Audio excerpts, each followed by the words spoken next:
Good night of Shabbos to everybody. It's Parshas Breishis.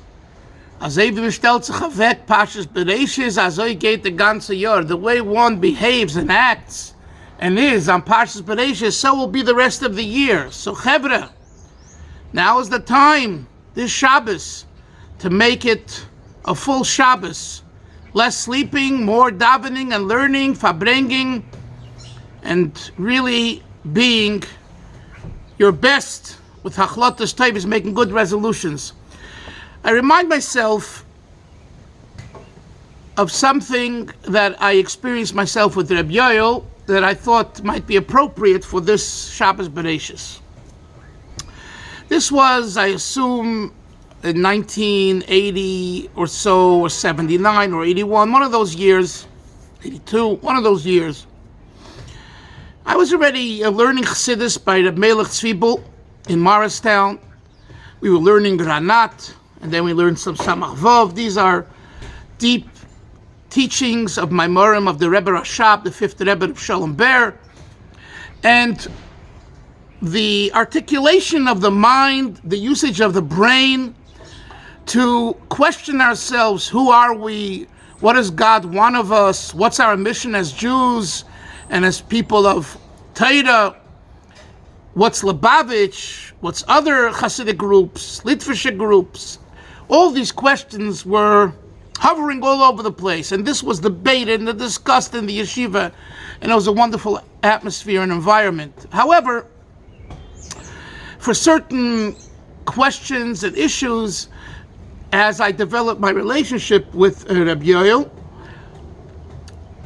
I felt that I could discuss with him and should discuss with him. And again, as I said many times in the clips about Reb Yoel, to me he was like a father figure. He was warm. Many people didn't see that side of him. And he was so easygoing when you allowed yourself to be close to him. And be close to him not as some, he's a special person, but as a communicator of the Rebbe's Torah, as a chassid of the Rebbe's chayzer, and really he symbolized the Rebbe of Lubavitch and what Chabad represented, particularly to us in the seventh generation, the Deira Shvi. Reb Yoel was the walking embodiment of that. So I had a question on a concept of Malchus. Malchus is one of the 10 Sfiros, the 10th, the last one. It means kingship, royalty, regality. And normally we translate Malchus, we see Malchus as a communicator between the upper and the lower. Malchus brings from the giver to the taker, or in Kabbalistic language, from the world of Atzilus to the world of Bria, from the world of emanation to the world of creation. And I discussed this idea with him. And he said to me, and I asked him if he could elaborate a little more. So, he said, let's go for a walk, for a stroll. So I called this video, Strolling with Reb Yoel. And I remember we walked down Eastern Parkway from 770 towards Brooklyn Avenue. We made a left turn on Brooklyn, and we started to walk down Brooklyn Avenue. And on Brooklyn Avenue, as it is still today, it's not like Kingston Avenue where everyone's hustle and bustle, everyone's going and coming, and there's noise in the stores. Brooklyn, besides the traffic, is relatively quiet, and it's very peaceful. And as we're strolling, he would stop every few feet and look at me and say, "Verstehst? Do you understand?" And I either said, "Ich verstehe," or "Ich verstehe nicht." I understand or I don't understand, and then he would try explaining again.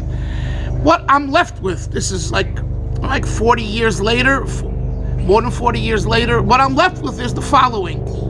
I don't remember all the details, far from it.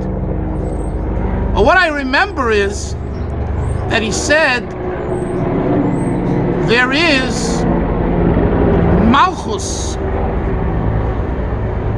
as it is the last of the 10 spheres, and then there's Malchus as it is before and the beginning of the next world, the world of Bria.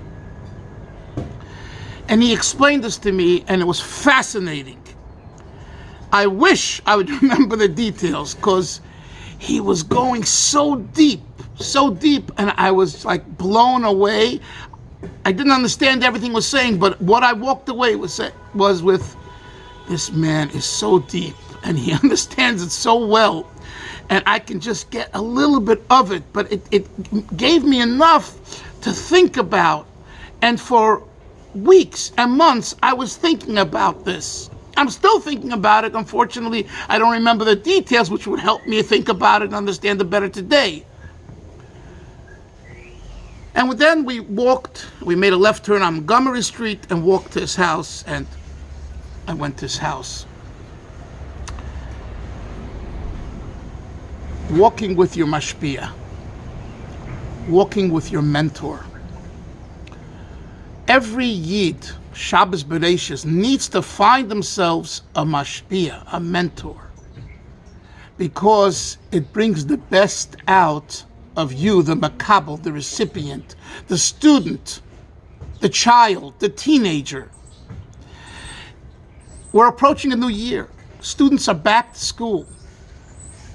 It is so important to have a Mashpia, not because your teacher tells you need a Mashpia. And many of the young people hate that word, Mashpia. No, that's not why you should have a Mashpia. You should have a Mashpia because you should have yourself. If you want yourself, you'll grab a Mashpia. A good Mashpia brings out the best of the mushpa, of the makabel, of the recipient. And as we engage and encounter Shabbos Breishis and the Motzei Shabbos and the Sunday, when many of you will see this clip, take it upon yourself to find a Mashpia. And guess what? Sometimes you say, I have a Mashpia, but then you ask yourself, oh really? How am I better? It's not working. Get yourself another Mashpia. It's all right. No one's going to give you a parking ticket for getting another Mashpia or a punishment. But of course, if you're jumping around from Mashpia to Mashpia, something's wrong with you. You got to stick with your Mashpia and ultimately listen to what he or she says to you, male or female. So I think it's a very important issue for the year to accept upon ourselves this Shabbos Breishis. Wie man stellt sich weg, also geht is the way you are this Shabbos, so will be the rest of the year.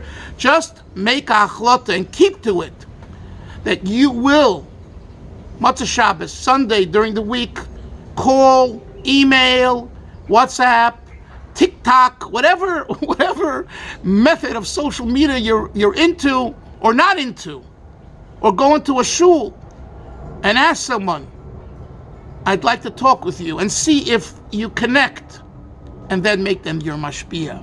Do it for a year, until next Shabbos Breishis.